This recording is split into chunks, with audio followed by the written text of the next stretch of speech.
कांग्रेस के senior leader और रुकने काउंसिल टी जीवन रेड्डी ने कहा कि मोदी हुकूमत तीसरी मियाद के लिए इख्तिदार में आती है तो ऐसी सूरत में मुस्लिम तहफ़्फ़ुज़ात ख़त्म कर दिए जाएंगे। उन्होंने कहा कि मोदी हुकूमत से मुसलमानों के अलावा SC ST BC तबके को भी ख़तरा लाहक है, क्योंकि वो दस्तूर में तरमीम करते हुए तमाम तबक़ात को दिए जाने वाले तहफ़्फ़ुज़ात को ख़त्म करने का मनसूबा रखती है। गांधी भवन में प्रेस कॉन्फ्रेंस से खिताब करते हुए जीवन रेड्डी ने कहा कि मुल्क में फ़िलवक्त तमाम तबक़ात को 50%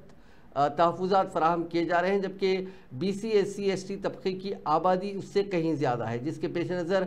इन तहफ़्फ़ुज़ात में इजाफ़ा करने की ज़रूरत है। जीवन रेड्डी ने कहा कि मोदी हुकूमत ने अपने 10 साला दौर में किसी भी तबके के तहफ़्फ़ुज़ात में इजाफ़ा नहीं किया, बल्कि उनको दिए जाने वाले तहफ़्फ़ुज़ात को ख़त्म करने का मनसूबा बनाया है। కానివ్వండి ST గిరిజనులు కానివ్వండి బలహీన వర్గాలు కానివ్వండి సిమిలర్లీ ముస్లింలలో కూడా ఏదైతుందో సామాజిక వెనుకబాటుతనానికి గురవుతున్నటువంటి వర్గాలకు రిజర్వేషన్ సౌకర్యం కల్పింప చేయడం జరిగింది। అది కేంద్రంలో OBC రిజర్వేషన్ గాని ఇవాళ కొన్ని రాష్ట్రాలలో స్థానికంగా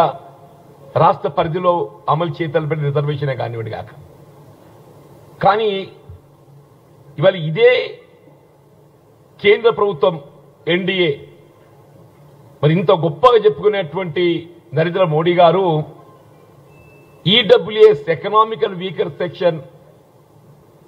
అనే నెపంతోని ఇవాళ హిందూ వర్గాలకు ఏ విధంగానైతే అన్రిజర్వ్డ్ క్యాస్ట్